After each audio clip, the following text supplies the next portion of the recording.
Hello दोस्तों, good morning. आज हम कक्षा 10 की गणित में एक नया क्वेश्चन सीखेंगे जो परीक्षा की दृष्टि से बहुत महत्वपूर्ण है। चलिए देखिए। एक छात्रावास के मासिक व्यय का एक भाग नियत है। एक छात्रावास है जहां पर कि उसका मासिक व्यय एक नियत होता है तथा शेष इस पर निर्भर करता है कि छात्र ने कितने दिन भोजन लिया। जबकि एक विद्यार्थी ए को जो 20 दिन भोजन करता है 1000 छात्रावास 1000 रुपए, यहाँ पर ध्यान दीजिएगा, 1000 रुपए 1000 रुपए छात्रावास के व्यय के लिए अदा करने पड़ते हैं। जबकि एक विद्यार्थी बी है वो 26 दिन तक भोजन करता है और छात्रावास के व्यय के लिए 1180 रुपए अदा करने पड़ते हैं। इसमें दो प्रकार के आपके हैं, एक नियत व्यय है और एक प्रतिदिन के लिए भोजन का अलग से खर्चा लगता है। यहाँ पर ध्यान दीजिए, एक नियत का मतलब ये है कि यदि आप छात्रावास में शामिल हो रहे हैं तो शामिल होती ही एक नियत मतलब राशि होती है जो आपको अदा करनी ही पड़ेगी। आप भोजन लें अन्यथा ना लें। आपको भोजन मतलब कि यदि वहां पर आपने एडमिट हुए हैं यानी कि आपने वहां पर उपस्थिति अपनी दर्ज करवाई है तो आपको एक नियत राशि देनी ही पड़ेगी। ठीक है। अब बाकी दिन आपको निर्भर करता है कि आप भोजन लेते हैं या नहीं लेते। जितने दिन आप भोजन लेंगे उसका अलग से आपको व्यय देना पड़ेगा। तो यहाँ पर हम मान लेते हैं, चलिए अब दो प्रकार के हमारे पास है, एक नियत व्यय है और एक प्रतिदिन का व्यय है। हम मान लेते हैं, यहाँ पर क्या मानते हैं, माना नियत व्यय कितना है बेटा, 100 रुपए। नियत व्यय कितना है, 100 रुपए। और प्रतिदिन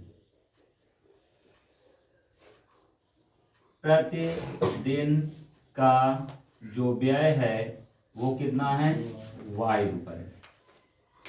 कितना है, y रुपए।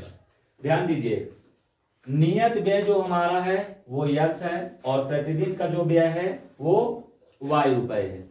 अब आते हैं प्रश्न पर। अब यहां पर से ध्यान दीजिए, ए को जो 20 दिन तक भोजन करता है, ठीक है, तो प्रश्नानुसार हम करते हैं, प्रश्नानुसार, ठीक है, ए द्वारा, किसके द्वारा, ए द्वारा 20 दिनों, ठीक है, 20 दिनों के भोजन के लिए,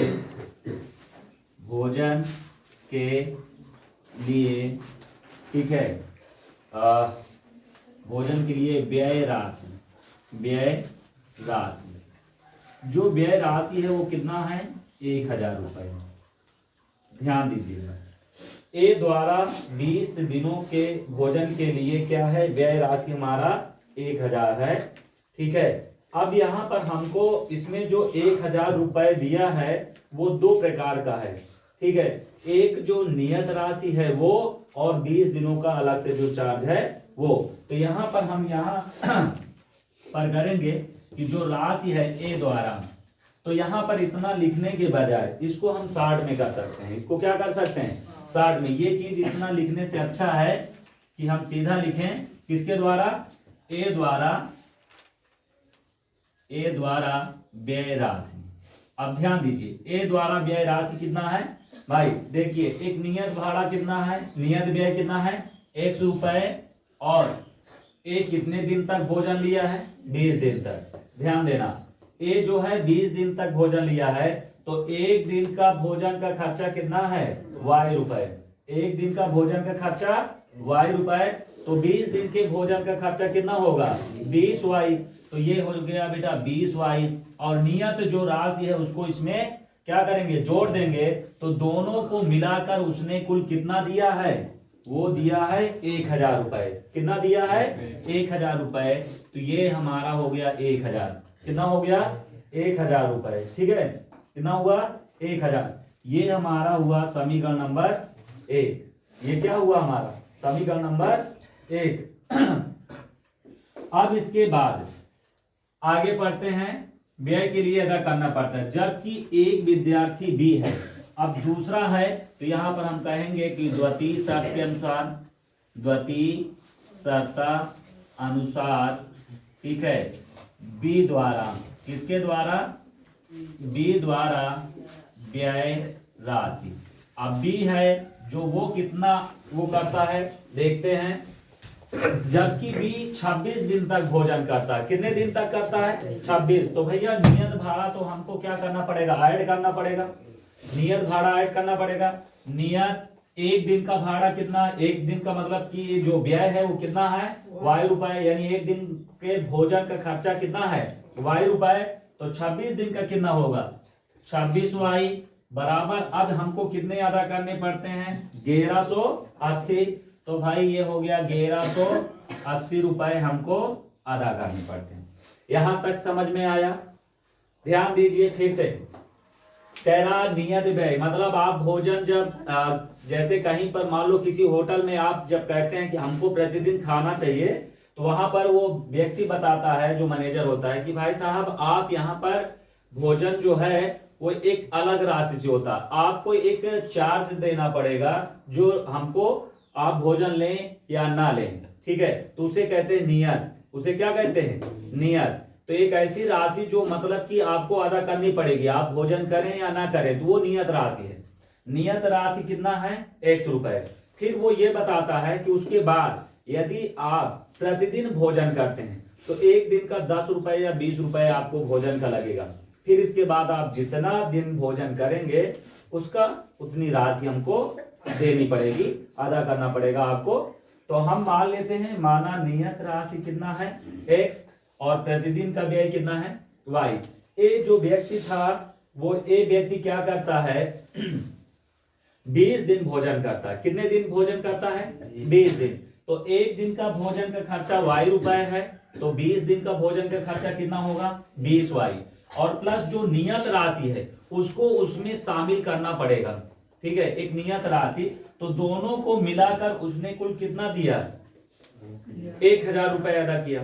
उसी तरह बी है, बी ने क्या किया, 26 दिन तक भोजन लिया, तो 26y हो जाएगा, कितना हो जाएगा, 26y। तो x प्लस 26y बराबर 1180। अब हम क्या करते हैं, इन दोनों समीकरण को हल करते हैं। तो अब देखिए यहाँ पर x और x दोनों बराबर हैं। जब बराबर हैं तो अब इसको हम विलोपन विधि से हल करेंगे। किससे, विलोपन विधि से। तो हम यहाँ पर लिखेंगे कि समीकरण 1 व 2 से, ध्यान दीजिए, समीकरण 1 और 2 से। तो ये समीकरण क्या है, 1 और 2 है, x प्लस 20y बराबर 1000 और x प्लस 26y बराबर 1180। अब यहां हम लिखेंगे घटाने पर, ये माइनस ये माइनस ये माइनस, ठीक है, ये कैंसिल हो गया। अब 26 में से 20 में से 26 तो घटेगा नहीं, ध्यान दीजिए, 20 में से 26 नहीं घटेगा, लेकिन 26 से 20 घटेगा, तो ये आ जाएगा 6 में से 0 गया 6, 2 में से 2 गया 0, ये आ गया आपका y, और यहां से ये 0, ये 8 और ये 1 और ये माइनस, क्योंकि माइनस वाला बड़ा है।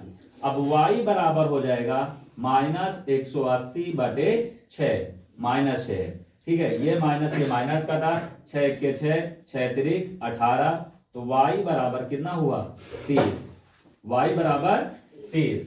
अब y का मान कहाँ रखना है, y का मान किसमें रख दें, समीकरण 1 में रखने पर, ध्यान दीजिए, समीकरण 1 में रखने पर। अब 1 में रख देते हैं, तो 1 हमारा ये है, ठीक है, 1 है, तो यहां पर क्या करेंगे, x प्लस 20 गुणे y के जगह पर रखना है 30, 30 बराबर 1000। अब यहां से ध्यान दीजिए, x प्लस 3 दूनी 6, 2 0 2 0 बराबर 1000। तो x बराबर, ये प्लस है, इधर आएगा माइनस, तो 1000 माइनस 600, तो x बराबर कितना होगा, 2 0 2 0 2 0, 10 में से 6 गया 4, ये हुआ हमारा कितना, 400 रुपए, ठीक है, तो हम ये कहेंगे अतः नियत व्यय, जो नियत व्यय है वो कितना है 400 रुपए, ठीक है। और प्रतिदिन का व्यय, प्रतिदिन का व्यय कितना है 30 रुपए, ठीक है। कितना है 30 रुपए। कोई दिक्कत यहां तक? अब जैसे वो एक कितने दिन किया है 20 दिन किया है ना बेटा। अब देखो उत्तर हमारा सही है गलत है, ध्यान दीजिए।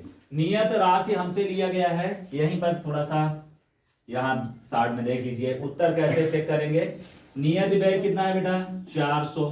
400 हम तो भैया उसको देंगे चाहे भोजन करें या ना करें, ठीक है। एक दिन का व्यय कितना है 30, हमको भोजन कितने दिन करा है 20 दिन करा है, तो 20 का गुणा करेंगे यदि हम 20 गुणे 30, 0 यानी 0 और ये आपका आ गया 0, 3 दूनी 6, तो 600 रुपए।